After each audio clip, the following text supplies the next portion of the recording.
Hi everyone, welcome to 10th class students for general grammar class. Today we are going to discuss the voice topic. 10th class విద్యార్థులు voice నేర్చుకుందాం మనం. ఈరోజు active voice నుంచి passive వాయిస్కి ఎలా మార్చాలి. ఇప్పుడు for example Sita sings a song. Sita ఒక పాట పాడిందని చెప్తున్నాం. ఈ యాక్టివ్ వాయిస్లో ఉన్న ఈ సెంటెన్స్లో సీత అనేది సబ్జెక్ట్గా ఐడెంటిఫై చేయండి. సింగ్స్లో సింగ్ అనేది వెర్బ్, ఏ సాంగ్ అనేది ఆబ్జెక్ట్. దీన్ని బట్టి మ్యాథమెటిక్స్ ప్రకారంగా యాక్టివ్ వాయిస్ యొక్క ఫార్ములా ఏంటంటే subject plus verb plus object. అంటే మనం వెర్బ్ ఫార్మ్స్ నేర్చుకుంటారు మీరు. సింగ్, శాంగ్, సంగ్. సింగ్ అనేది V1, శాంగ్ అనేది V2, సంగ్ అనేది V3. ఇప్పుడు ఇది ప్యాసివ్ వాయిస్ మార్చాలి అంటే ముందుగా ఆబ్జెక్ట్ని సబ్జెక్ట్ ప్లేస్లో రాస్తాం. అంటే ఏ సాంగ్, హెల్పింగ్ వెర్బ్స్ అనేది వస్తుంది. ఎలాగంటే ప్రజెంట్ టెన్స్లో హెల్పింగ్ వెర్బ్స్ ఏమేమి ఉంటాయంటే is, am, are. Remember it, is, am, are present టెన్స్లో హెల్పింగ్ వెర్బ్స్. ఇక్కడ ఏ సాంగ్ అనేది సింగులర్. ఏ సాంగ్ అనేది ఏంటి? సింగులర్. సాంగ్స్ అంటే ప్లూరల్. ఇక్కడ సింగులర్ ఉంది కనుక ఈ హెల్పింగ్ వెర్బ్లో ఈజ్ అనేది వాడాలి. అంటే a song is third form sing, sang, sung అంటే V3 సంగ్ అవుతుంది. బై అనే ప్రిపోజిషన్ కంపల్సరీగా వాడతాం. ప్లస్ సబ్జెక్ట్, ఇక్కడ ఉన్న సబ్జెక్ట్ అలా ఆబ్జెక్ట్గా మారుతుంది. ఇక్కడ ఏంటి, ఇక్కడ మనకుంది Sita sings a song. A song is sung by Sita, subject వచ్చేసి. దీనిని ప్యాసివ్ వాయిస్ ఫార్ములా ఎలా ఉంటుందంటే ఇక్కడ మనకి ప్యాసివ్ వాయిస్ ఫార్ములా ఆబ్జెక్ట్ అనేది సబ్జెక్ట్ ప్లేస్కి వస్తుంది. వెంటనే హెల్పింగ్ వెర్బ్ అంటే ఈజ్, యామ్, ఆర్లో ఈ సాంగ్ అనేది సింగులర్ కనుక ఏమొచ్చిందండి ఇక్కడ ఈజ్. ఇది క్రియ యొక్క మూడవ రూపం, third form sung by Sita. ఇది యాక్టివ్ వాయిస్ నుంచి ప్యాసివ్ వాయిస్కి మార్చుకునేటువంటి ఫార్ములా. ఇంకొక సెంటెన్స్ చూద్దాం చూడండి. మీరు ఈ ప్రజెంట్ టెన్స్లో helping verbs is, am, are ఉంటుంది. ఈజ్ అనేది ఆబ్జెక్ట్ గిన ఇక్కడ ఉన్నటువంటి ఆబ్జెక్ట్ గిన సింగులర్లో ఉంటే ఈజ్ ఉపయోగించాలి.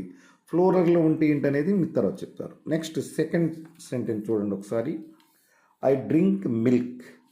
ఐ అనేది ఇక్కడ సబ్జెక్ట్, డ్రింక్ అనేది వెబ్ V1 అంటాం, మిల్క్ అనేది ఆబ్జెక్ట్. ఇది యాక్టివ్ వాయిస్లో ఉంది కనుక దీన్ని ప్యాసివ్ వాయిస్లో మార్చాలి. అంటే ఇందాక నేర్చుకున్న ఫార్ములా ప్రకారం మిల్క్ అనేది ఆబ్జెక్ట్ ముందుకు రావాలి. మిల్క్ హెల్పింగ్ ఏంటంటే మిల్క్ అనేది ఏంటంటే సింగులర్ ఫామే కదా, సో ఈజ్ రావాలి helping verb. Drink, drank, drunk third form రావాలి కనుక డ్రంక్. బై అనే ప్రపోజిషన్ వస్తుంది కనుక బై.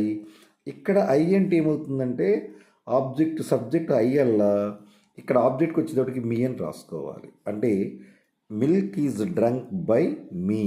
ఇది ప్యాసివ్ వాయిస్. ఒకసారి ప్యాసివ్ వాయిస్ ఫార్ములా కూడా అబ్జర్వ్ చేయండి. మీరు ఇంతకుముందు చూసినట్లుగానే object, helping verb, third form, by, subject change. అంటే సబ్జెక్ట్ ఉన్నది నేమ్ కనుక ఐ కనుక మీగా మారుతుంది. ఓకే, నెక్స్ట్ థర్డ్ వన్ చూడండి. He makes 10 kites. ఇక్కడ చూడండి subject, verb, object, S plus verb plus object. So ఇక్కడ మనకి ఆబ్జెక్ట్ చూడండి 10 kites. అంటే కైట్ అంటే సింగులర్, కైట్స్ అంటే ఫ్లోరల్ కనుక ఇక్కడ మనం 10 kites. హెల్పింగ్ వెర్బ్ ఎప్పుడు కూడా మీకు ఇందా చెప్పాను ప్రజెంట్ టెన్స్లో ఈజ్, యామ్, ఆర్. ఈజ్ అనేది సింగులర్గా ఉన్నప్పుడు ఉపయోగించాలి, ఆర్ అనేది ఫ్లోరల్లో ఉపయోగించాలి. 10 kites ఆర్ మేక్ అలా దేనిగా మారుతుందండి? మేడ్గా మారుతుంది. బై అనే ప్రపోజిషన్ కంపల్సరీగా వస్తుంది. ఇక్కడ హీ అల్లా హిమ్గా మారుతుంది. ఇది సెంటెన్స్. ఇదేంటిది? Passive voice. చూడండి ఫార్ములా మనకి ఈజీగా తెలుస్తుంది. Object plus helping verb plus third form of verb plus by subject change. అంటే హీ అల్లా దేనిగా మారింది? హిమ్గా మారింది. Next another sentence. They make the toys. ఇక్కడ దే అనేది సబ్జెక్ట్, ఇది వెబ్, మేక్ అనేది. ఈ టాయ్స్ అనేది ఆబ్జెక్ట్. యాక్టివ్ వాయిస్ ఫార్ములా వచ్చింది మనకి ఇక్కడ. దీన్ని ది టాయ్స్ అంటే బొమ్మలు కదా, అంటే ఫ్లోరల్ కనుక ఏమొస్తుందండి? ఆర్ రావాలి మనకి. మేక్ కల్లా make, made, made. So toys are made by them అంటే object plus helping verb plus V3 plus by అనే ప్రిపోజిషన్, సబ్జెక్ట్ చేంజ్.